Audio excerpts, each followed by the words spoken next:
media day, he mentioned that he's been doing some work on becoming a bit more of a facilitator. Just how much does that kind of open things up for you guys? Well,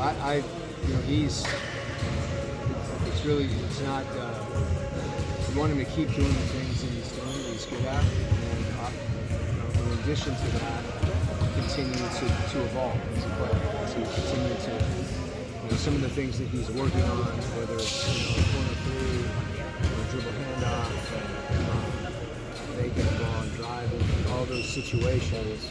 There's some situations that he's in that are new to him, but he's also very capable in this situation. When you see him try baseline, for a left-hand pass, he can do that stuff. It's just got to become instinctive. And that takes time.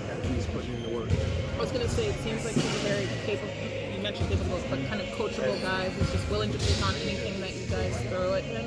Just how does that make your life easier when you're trying to look at all the different options?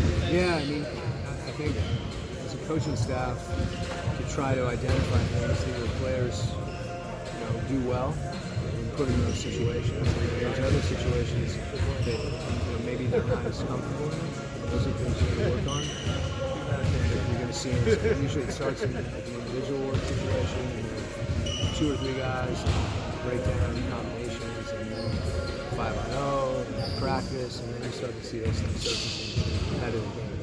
Was there a moment maybe last season where that kind of light bulb went off for you a little bit about maybe that? A lot of light bulbs. Yeah. I think some of the things that we want him to do, some of it's a function of doing some different things as far as our style of play.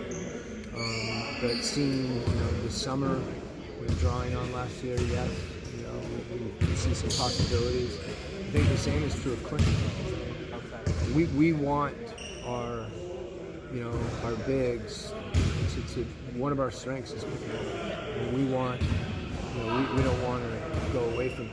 We want to keep doing that, but we also want them for our group to be connected in other ways. Pick and roll connects you one way, and there's other actions and other concepts that can connect you as well. And those are the things we got to work on and get them to be at the point where they're instinctive and can execute. And that takes time. Hey. What's your DAV? It's development, advanced scouting, and video. It's a group of 5, 6 guys, 4 or 5 guys, depending on who claims DAV, that work their tails off and they keep everything moving, keep everything lubricated, and efficient, and functioning. They design their own stuff. It's hard to get. I'm glad I got one. I'm very proud of that group of guys because they're guys that want to coach, have different various strengths, and they're in a lot of ways the epitome of what we want to do as a program. They're that connected, and that selfless, and they work that hard. How many hours a day do they work? More than I think I know.